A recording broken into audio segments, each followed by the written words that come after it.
Hello, my name is Marlin. I am heading up the Marketing Services Department at Music Ally. And in this session today, I'm going to focus on digital marketing on YouTube. So what we're going to look at is, first of all, artists on YouTube, as opposed to creators, influencers, and users more widely. Then we're going to deep dive into channel and video optimization. And finally, we're going to look at a few features you can use to promote your music more successfully across YouTube. So let's start by looking at artists on YouTube. First of all, it's really, really important for you to apply to become an official artist channel. An official artist channel brings all of an artist content into one single channel, rather than having a Vivo channel, an artist-owned channel, and an automatically generated topic channel, all separated. So this is really, really important because it shows to the user this is a music artist. It also comes with a music note next to the artist channel name, so really shows that this is an official music channel and this is the official destination on YouTube to consume the artist's music and content. Above that, it also improves SEO because if you're looking or searching for an artist, their official channel is more easily discoverable on YouTube, and it also adds a side panel next to search, highlighting some of the artist's most important music videos and some general information about the artist. There are a few features that are also specifically designed for musical artists that come with this official artist channel. First of all, you will have an auto-generated album and an auto-generated music video shelf, so making it as easy as possible for the user to dive into the music video of the artist and the different albums, so being a bit more similar than a standard regular streaming service and making this easier to consume the artist's music. And finally, you will also get access to certain YouTube Studio features, such as a profile section, the concerts feature, so being able to sell concert tickets on YouTube, and YouTube's analytics for artists that are, again, specifically designed for musical artists and are very, very valuable. Now, if we look at YouTube and the kind of different content strategies you have, we generally differentiate between hub, hero, and help content. Hub content is the content you put out frequently on a daily basis, on a weekly basis, on a monthly basis, and it helps to really make sure that you have a frequent uploading schedule. This is the strategy that most of the biggest influencers on YouTube follow, because the more you put out on YouTube, the higher are your chances that you're going to grow your channel. Then we have hero content, which is typically the kind of content that musical artists upload most frequently. This is the big budget highlight music videos. And then we also have help content, which is not that applicable to musicians, but is the kind of content that receive most repeat views over time. But yeah, generally, what we always say is that artists should try to also follow a mix of a hub and hero content strategy, having the hero moments, the music videos there, but also thinking about what kind of hub content they could upload to their channel. And there are a few examples of hub content that artists are posting. Here's an example from Megan Thee Stallion. She had a documentary kind of series called Hottie Bootcamp. It can be things like a tour diary, you know, kind of like follow me around vlog style videos, anything that is easier to produce on a more frequent basis and helps to populate the artist channel with content that shows off their personality and gives fans another way to connect with the artist. Then there's a strategy that we've seen recently where the artists that upload a multitude of different videos for one song to their YouTube channel tend to have the biggest success on YouTube. And we can get really, really creative here. So outside of the standard music video, lyric video, you know, behind the scenes video, we have really seen artists becoming really, really creative and kind of reinventing their song in a lot of different ways and a lot of different videos. And one example here is the artist JP Saxe. So what he did is that he had more than 20 videos for his song If the World Was Ending. And I'm going to show you a few examples now. So one of them here, you can see he had a postcard video where he just asked fans to write on a digital postcard what they would do if the world was ending. So very easy to produce as well. Then he had a video where he was kind of showing the text messages between him and his collaborator, Julia Michaels, to give some sort of insight into how the song was conceived and developed. He had a Spanglish version of the song where he collaborated with a Spanish influencer who was singing Julia Michaels' part in Spanish, so making the song also more accessible to Spanish audiences. And he had even a sign language video, so again making the song more accessible to the deaf community. And all of these different songs really are a new opportunity, videos really are a new opportunity to get in front of new audiences and to get them to connect with the song and drive the success of the song across YouTube. And part of this is also that YouTube has launched YouTube Analytics for Artists, which now include insights into not only the artist's own uploaded videos across YouTube, but also videos across YouTube by third-party channels that use the majority of the artist's song. And you can now see how much of your views are coming from these third-party channels versus your own uploads. And this means that views from third-party channels and UGC content are also contributing to the artist's overall channel views. So really helping to drive the success of artists across YouTube. And that means it's really, really important for you to think about how can you get into user-generated content, can you get your artist's music into third-party channels that host music on their channels to increase your reach on YouTube. So now I want to look at channel and video optimization. And I'm going to try to mention all of them very briefly because there are a lot of different things you can do. So let's start by looking at channel optimization. First of all, you should always make sure that the channel is up to date with your current artist branding, and very, very importantly, that you use the channel banner to promote what you're currently trying to promote. You can see it here. Harry Styles is mentioning Fine Line, the new album from Harry Styles. So he's really using this space to promote what he's currently trying to promote, and that's really important. You can also see that when you jump into the About tab, you have the opportunity here to add an artist biography, add a description, which is really, really important when you think about new potential fans discovering an artist channel. You want to make sure that you give some sort of information about the artist to, again, connect them, the fans, with the artist. And you also have these up to 5 links that you can place at the top. So we always recommend to place your top 5 priority links there, such as your Instagram channel, Spotify, Apple Music, your artist website, and so on. Then you should also go into your channel settings and add some basic info, such as channel keywords. So this can be things like the artist name, some of the most popular songs and albums, because this really, really helps YouTube to understand where the channel fits in and makes the channel more discoverable when fans and potential fans are looking for the artist's music on YouTube. A final kind of channel optimization step is also to add a branding watermark.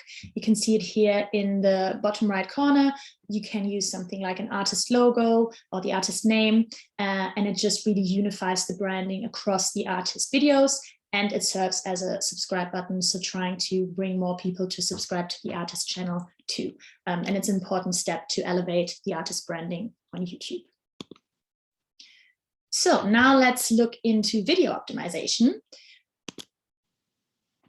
Now this is a description and title from an artist video on YouTube, The Weeknd. And you can see here that you should really use the description to link out to other platforms that you want to drive.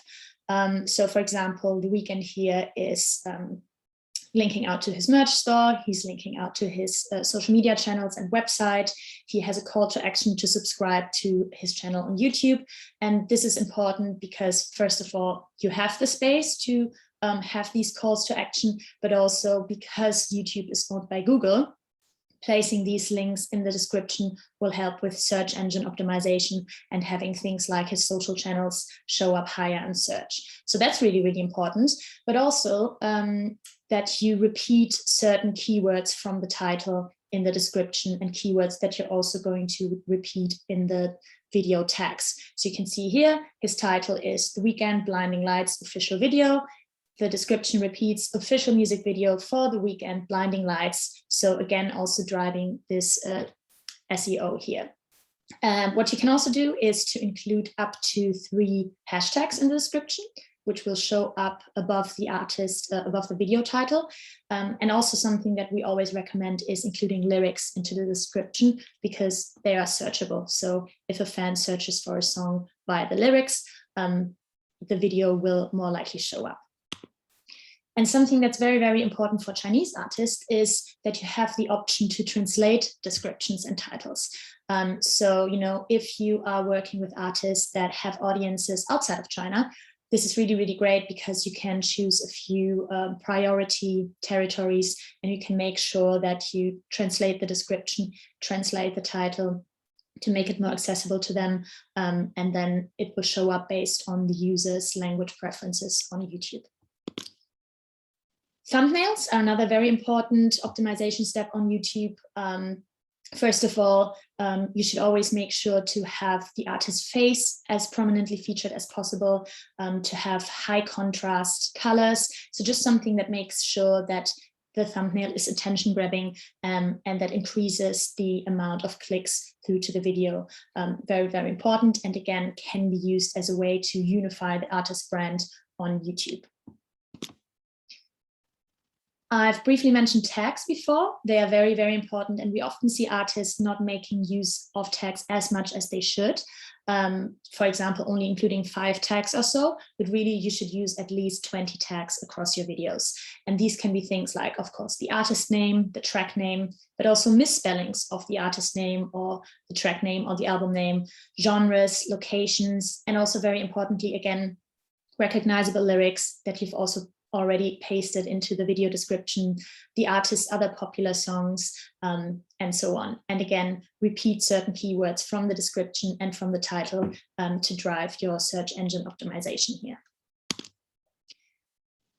Then another feature on YouTube are cards.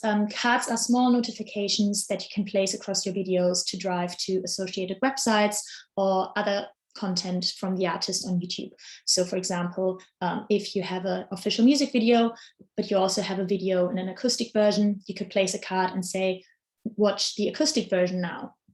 And this really helps with YouTube's recommendation algorithm and making sure that other forms of content of the artist are being recommended to user after they have finished watching one of the artist's videos. End screens are closely related to cards and show up at the end of the video. What you can do here again is play certain videos, certain playlists here to encourage the user to continue watching the artist content. And also very importantly, you can have this round channel icon that encourages them to click through to the artist channel, consume more content, and hopefully also subscribe. And again, they are very important for YouTube's recommendation algorithm. And finally, again, very, very important for Chinese artists as well, is the ability to include subtitles in a YouTube video. You have several different ways of uploading them. You can either edit them directly within YouTube, you can upload an SRT file, and you can upload subtitles in as many languages as you want. Again, choose your priority territories, and this really has a big effect on making the artist's music more accessible to audiences globally. So finally, let's look at some of the features on YouTube that help you to promote the artist and their music. First of all, comments are very, very important. YouTube is a very social platform, so you want to make sure that you're engaging with the fans. So, you know, posting things like pinned comments, as you can see here under Selena Gomez's video, to give a little bit of background into a music video and make this interaction more personal. But also replying to comments by fans is something that you should look into frequently to make sure there's this interaction between the artist and the fan. If you have an official artist channel, you will also find the community tab, which is another very important feature on YouTube. So you should make sure that you use the community tab frequently by either reposting certain posts from your other social media platforms, but also you can highlight videos there. So you can every now and again drive people back to videos from the artist. And remember that these posts show up on subscribers' home feed when they have the YouTube app open. So it's a great way to remind them of the artist and to drive them back to the channel. Premieres also have become a very, very popular feature for artists because they can create this sort of event character around their music video launches. They can kind of make sure that a lot of fans are watching a new music video at the same time, can have a countdown, it can have a chat, and the artist can be present there. And it's really, really great to drive a lot of views at the same time, to do something special for the fans and drum up excitement for a music video launch. And again, it's very, very important that the artist is available in the chat if possible, to make it even more exciting for the fans. Live redirect is a feature that's closely linked to premieres, and it's something that YouTube has launched last year. It's the ability to host a live stream before a premiere that then automatically redirects fans to the premiere. And artists like Cardi B and Megan Thee Stallion have used this very successfully, where they interact with their fans beforehand, they share some behind the scenes info, and yeah, again, make this a very, very special event that then drives people to the premiere. And it just gives you another ability to engage the fan on a special campaign moment, like a new music video drop. And trailers are another new feature that are also linked to premieres. So here you can upload looping 15-second to 3-minute videos on an upcoming premiere watch page, which can be something like a short snippet from the upcoming video, again, to make people excited for it. And then the fans will also have the opportunity to set a reminder. So it's just another feature that helps you to really promote your premiere in advance and make as many people as possible excited for it. And our final feature that we want to talk about as well is YouTube's clone of TikTok videos, something that's, of course, we're seeing across a lot of digital properties. Instagram has launched its own TikTok-like feature, Snapchat has done so, and YouTube as well. It's still in beta in a lot of countries, so we're still going to have to see how successful it's going to become. But again, it offers us a new opportunity to promote artists across YouTube with the viral power of short-form videos, and it should be something that you should look into in order to promote your artists on the platform. That was it, our very quick guide to marketing music on YouTube. Thanks very much for listening, and bye.